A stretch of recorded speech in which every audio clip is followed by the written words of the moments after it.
Assalamu alaikum to all my dear students. I am Fasila Parekh from AI Mullah High School, Umarwara, Standard 10, Subject English.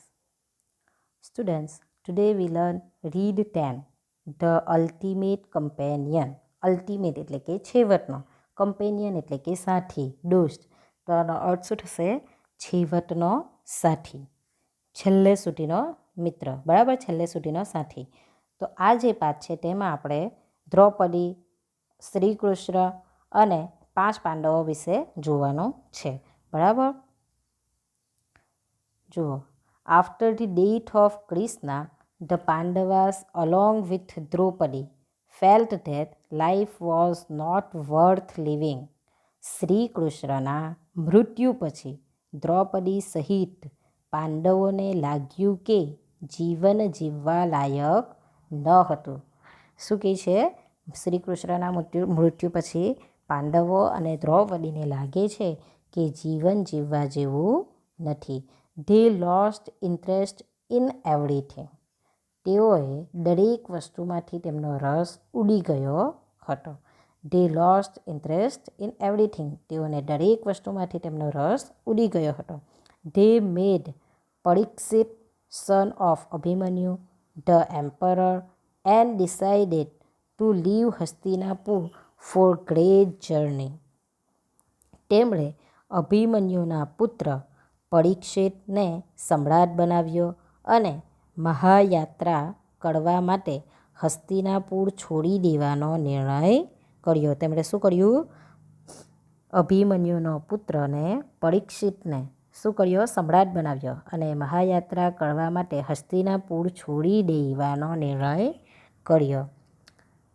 Dressed in 3 barks and deer skin, they stopped at the place where the people of the city bade them farewell. એટલે કે said to goodbye. જુઓ, તેઓએ શું કર્યું? વૃક્ષની છાલ, dressed in the 3 barks એટલે કે રફ સ્કિન, વૃક્ષની છાલ, એન્ડ ડિયર સ્કિન એટલે કે મૃગચર્મ પહેરેલો. તેઓ નગરજનોએ તેમને જે મહેલ આગળ વિદાય આપી હતી ત્યાં થોભ્યા. સેડ ગુડબાય, બેડ ધેમ ફેરવેલ એટલે કે સેડ ધી ગુડબાય. નગરજનોએ તેમને જે મહેલના આગળ વિદાય આપી હતી ત્યાં થોભ્યા. The Pandavas travelled towards the north. Pandava કઈ તરફ ટ્રાવેલ કરી રહ્યા હતા? પાંડવો ઉત્તર દિશા તરફ, નોર્થ એટલે કે ઉત્તર દિશા તરફ પ્રવાસ કરવા લાગ્યા. In a few days they reached the Himalayas. થોડા દિવસોમાં તેઓ હિમાલય પહોંચી ગયા. They started climbing the mountains. Climbing એટલે કે આરોહણ કરવું, બરાબર. તેમણે પર્વતોનું આરોહણ ચાલુ કર્યું. When they come to the mountain Meru, all of them were tired and exhausted. Tired and exhausted એટલે કે used up all energy. જ્યારે તેઓએ મેરુ પર્વત પર પહોંચ્યા ત્યારે તેઓ શું થઈ ગયા હતા? થાકીને લથબથ થઈ ગયા હતા. And then a dreadful thing happen. Dreadful એટલે કે ટેરિબલ, ભયંકર વસ્તુ, બરાબર. પછી એક ભયંકર ઘટના બની. Draupadi fell down dead. શું થાય છે? ઘટના શું બને છે? દ્રૌપદી મૃત્યુ પામી ઢળી પડી. The Pandavas wear shocked. પાંડવોને આઘાત લાગ્યો. But they could do nothing. પણ તેઓ કશું કરી શક્યા નહીં. They had to continue their journey. તેમને તેમની યાત્રા આગળ થપાવવી પડી. Sahadeva was the next to fall. હવે બીજો વાળો કોનો હતો? સહદેવાને. પછી સહદેવ ઢળી પડ્યો. હી was proud of his wisdom. તેને તેના ડહાપણનો, જ્ઞાનનો, વિઝડમ એટલે કે જ્ઞાનનું ઘમંડ હતું. That is why he had to die. તેથી તેને મળવું પડ્યું. જુઓ, પહેલું કોણ મળે છે? દ્રૌપદી. અને સહદેવ શું કરવા માટે મળે છે? સહદેવને પોતાના જ્ઞાનનું ઘમંડ હોય છે, તેથી તેણે મળવું પડ્યું. That is why he had to die said Yudhishthira. આવું કોણ કહે છે? યુધિષ્ઠિર કહે છે. યુધિષ્ઠિર બોલે છે કે સહદેવને પોતાના જ્ઞાનનું શું હતું? ઘમંડ હતું, તેથી સહદેવે મળવું પડ્યું. બરાબર. જુઓ, આ જે પેરેગ્રાફ મેં ચલાવી રહેલી છું તે તમને આગળ ગયા વર્ષના પેપરની અંદર પૂછાયેલો હતો. નકુલા ડાઈડ નેક્સ્ટ. હવે ત્યાર પછી કોનો ટર્ન હતો? નકુલનો. તે બીજો પછી નકુલ મરણ પામ્યો. Yudhishthira told Bhima Nakula died because he was proud of his beauty. Yudhishthir ભીમને કહે છે કે નકુલ એટલા માટે મૃત્યુ પામ્યો કારણ કે તેને પોતાના રૂપનું, બ્યુટી એટલે કે પોતાના રૂપનું ઘમંડ હતું. ધેન કમ અર્જુન્સ ટર્ન. હવે ત્યાર પછી કોનો ટર્ન આવ્યો? અર્જુનનો વાળો આવ્યો. યુધિષ્ઠિરા રિમાર્ક્ડ. યુધિષ્ઠિરે કહ્યું, Arjun had said that he could kill the enemies all by himself. Yudhishthir શું કહે છે હવે? અર્જુને કહ્યું હતું તે એકલા હાથે જ દુશ્મનોને હણી શકતો હતો. He had insulted all the great heroes by that remark. આવું બોલીને તેણે મહાન યોદ્ધાઓનું અપમાન કર્યું હતું. That is why he had to die. તેથી તેને મળવું પડ્યું, તેથી તેનું મૃત્યુ થયું. જુઓ, પહેલાં દ્રૌપદી મૃત્યુ પામે છે, પછી કોણ મૃત્યુ પામે? સહદેવ. સહદેવ શું કરવા માટે મૃત્યુ પામે છે? પોતે મતલબ આવું યુધિષ્ઠિર કહે છે કે સહદેવ એટલા માટે મૃત્યુ પામ્યો કારણ કે તેને પોતાના જ્ઞાનનું ઘમંડ હતું. ત્યાર પછી નકુલનું મૃત્યુ થાય છે. હવે નકુલના મૃત્યુ વખતે યુધિષ્ઠિર શું કહે છે? નકુલનું મૃત્યુ એટલા માટે આવ્યું કારણ કે તેને પોતાના રૂપનું ઘમંડ હતું. ત્યાર પછી અર્જુન મૃત્યુ પામે છે, ત્યારે યુધિષ્ઠિર શું કહે છે કે અર્જુને એવું કહ્યું હતું કે એકલા હાથે જ તે દુશ્મનોને હણી શકે છે. આવું બોલીને તેણે મહાન યોદ્ધાઓનું અપમાન કર્યું હતું, તેથી યુધિષ્ઠિરનું પણ અર્જુનનું પણ મૃત્યુ થયું. હવે કોણ બાકી રહ્યું? ફક્ત ભીમ અને યુધિષ્ઠિર. બરાબર. બાકી 4 જણ મૃત્યુ પામ્યા છે. Bhima and Yudhishthira continued walking. Bhim અને યુધિષ્ઠિરે ચાલવાનું ચાલુ રાખ્યું. Bhima was the last to fall. છેલ્લો ભીમ ઢળી પડ્યો.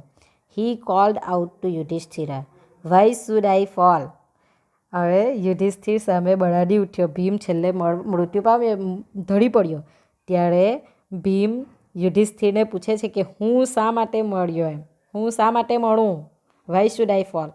હું શા માટે મળું? What I have done. મેં શું ખોટું કર્યું છે? મેં શું કર્યું છે કે મારું મૃત્યુ થયું? યુધિષ્ઠિર બધાને બતાવતો હતો ને કે તારો આટલા માટે મૃત્યુ થયું, આનું આટલા માટે મૃત્યુ થયું. તો હવે ભીમ પૂછે છે યુધિષ્ઠિરને કે મેં શું કર્યું છે કે મારું મૃત્યુ થયું? Yudhishthira said, my dear Bhima, I have always loved you. Yudhishthira કહ્યું, મારા વહાલા ભીમ, મેં હંમેશા તને ચાહ્યો છે. But you also had one fault. પરંતુ તારો પણ એક અપરાધ હતો. યુ ઓલવેઝ બોસ્ટેડ એટલે કે talked with too much pride about your strength. શું કહે છે? તું હંમેશા તારા બળની બડાસ મારતો હતો, એટલે કે મોટાઈ કરતો હતો. Living them behind Yudhishthira went on. તેમને મૂકીને યુધિષ્ઠિર આગળ ચાલ્યો. હવે એકલો યુધિષ્ઠિર જ જીવતો છે, બાકી બધા જ મૃત્યુ પામ્યા. 5 પાંડવો અને દ્રૌપદી જઈ રહ્યા હતા ને, તો તેના અંદરથી 4 પાંડવો પણ મૃત્યુ પામ્યા અને દ્રૌપદી પણ મૃત્યુ પામી ગઈ છે. હવે ફક્ત કોણ રહ્યું છે? યુધિષ્ઠિર જ રહ્યો છે. તો હવે અહીંયા છેલ્લા ભીમને મૂકીને યુધિષ્ઠિર આગળ ચાલવા લાગ્યો. On and on he went alone in search of peace. શાંતિની શોધમાં તેઓ એકલા આગળ ને આગળ ગયા. Why does everybody else but Yudhishthir fall and die. Yudhishthir સિવાય બીજા દરેક જણ પડીને મરી જાય છે? યુધિષ્ઠિર સિવાય બીજા દરેક જણ પડીને મરી જાય છે? મરી જાય છે ને? કેમ મરી જાય છે?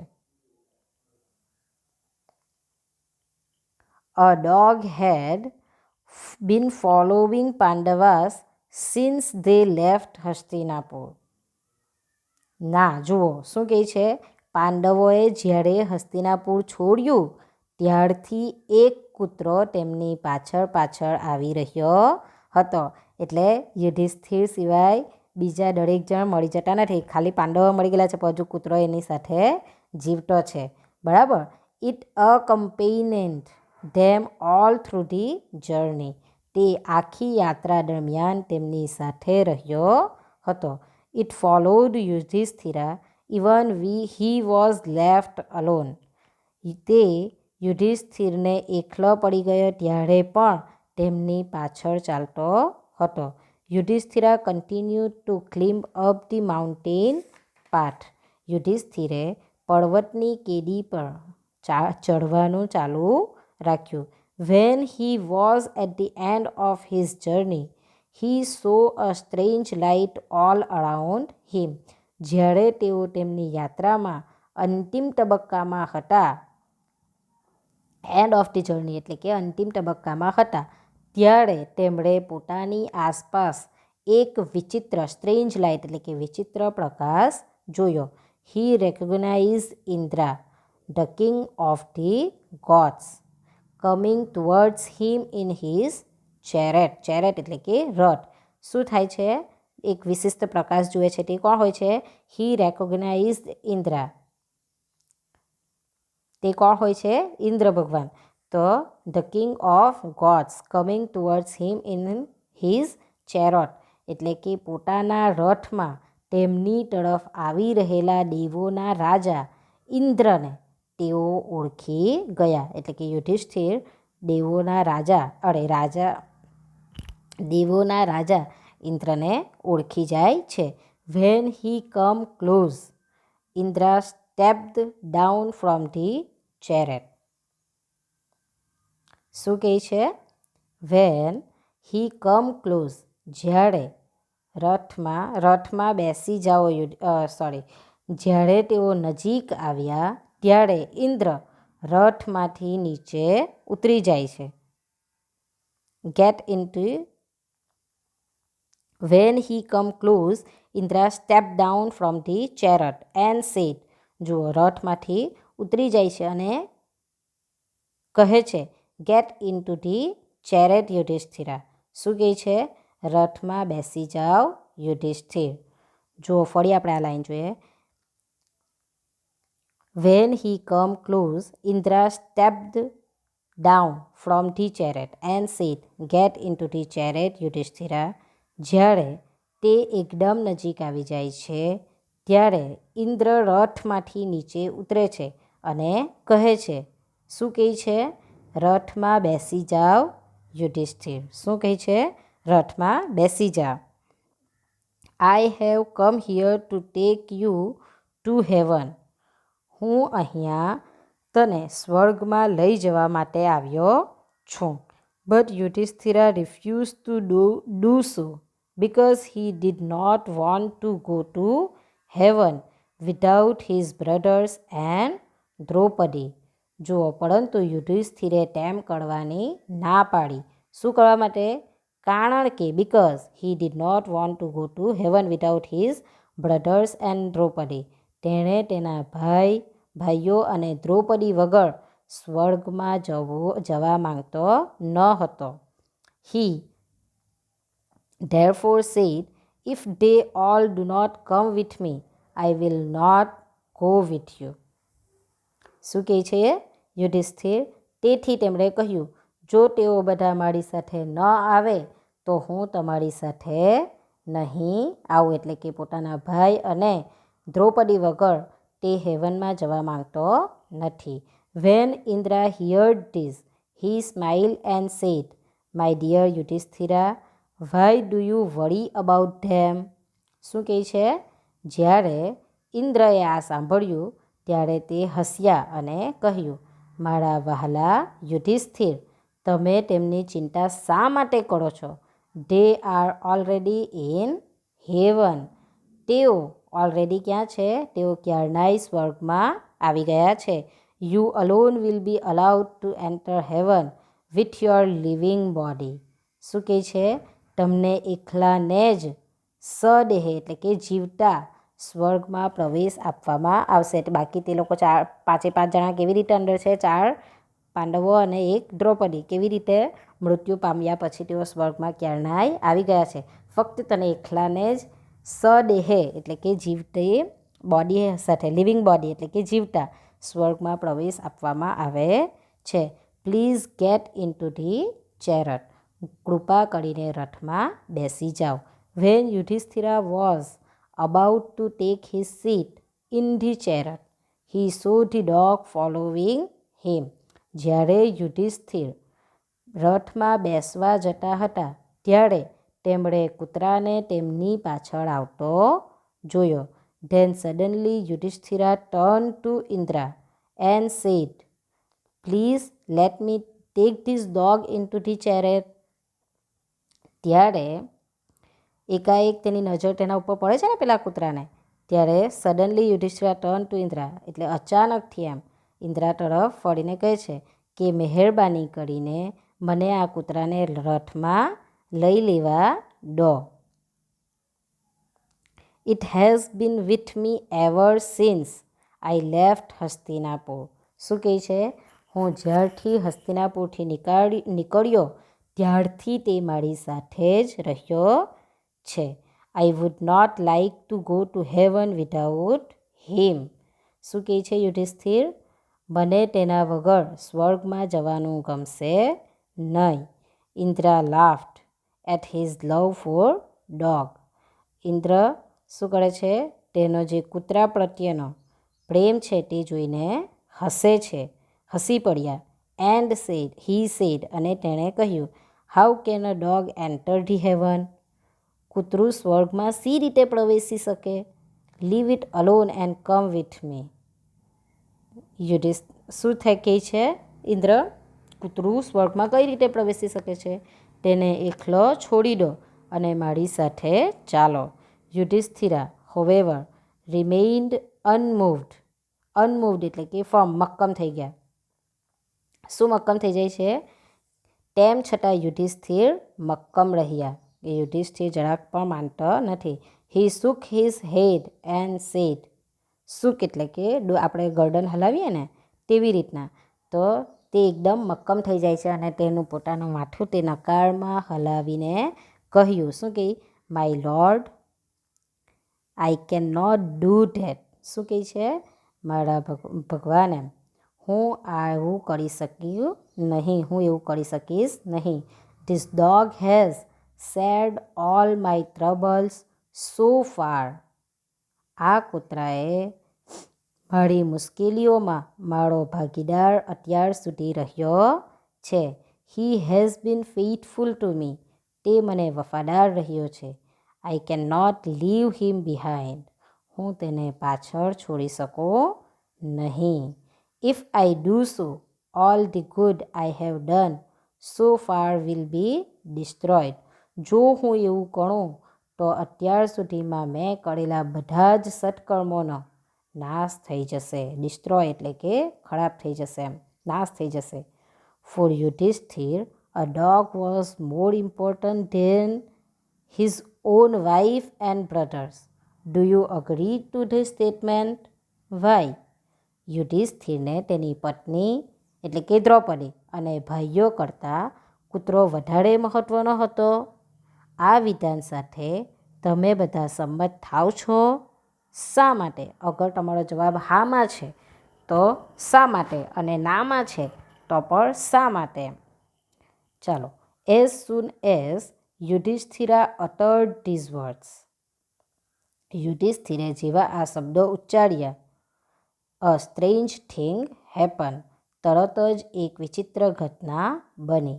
The dog standing beside Yudhishthira took the shape of his father. ધડમાં જુઓ, યુધિષ્ઠિરની બાજુમાં ઊભેલા કૂતરાએ તેમના પિતા ધર્માનું રૂપ ધારણ કર્યું.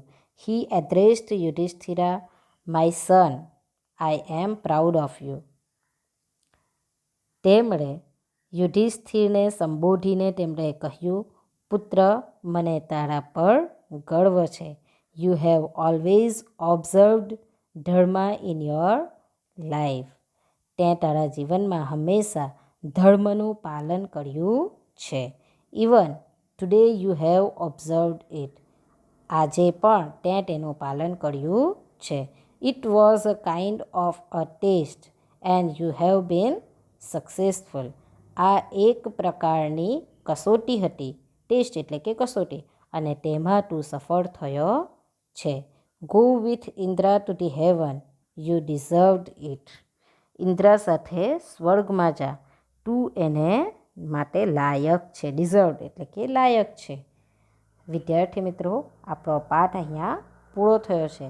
આપણે આ પાઠમાં શું જોયું? દ્રૌપદી અને 5 પાંડવો વિશે જોયું. કઈ રીતે તેઓ લોકો હસ્તિનાપુર છોડી દે છે અને ત્યાર પછી એકનું મૃત્યુ થાય છે અને અંતે યુધિષ્ઠિરને જ એકલાને જીવતા સ્વર્ગમાં જવાનો મોકો મળે છે અને તે એક કૂતરા માટે સ્વર્ગમાં જવા તૈયાર થતા નથી. અંતે કૂતરું એના પિતાનું રૂપ લે છે અને કહે છે કે તું ક્યાં જા? સ્વર્ગમાં ઇન્દ્ર સાથે જા, તું તેને લાયક છે. અને કહે છે કે તે તારા જીવનમાં હંમેશા ધર્મનું પાલન કર્યું છે. આ એક પ્રકારની તારી ટેસ્ટ હતી, કસોટી હતી, અને તેમાં તું સફળ થયો છે. તો આના ઉપરથી આપણે એ વસ્તુ શીખવું જોઈએ કે આપણે પણ હંમેશા આપણા ધર્મનું પાલન કરવું જોઈએ. બરાબર? આપણો ધર્મ આપણને શું શીખવે છે તેના રીતે આપણે ચાલવું જોઈએ. હંમેશા ધર્મના કામ કરવું જોઈએ અને ધર્મનું પાલન કરવું જોઈએ. બરાબર? થેન્ક યુ વિદ્યાર્થી મિત્રો.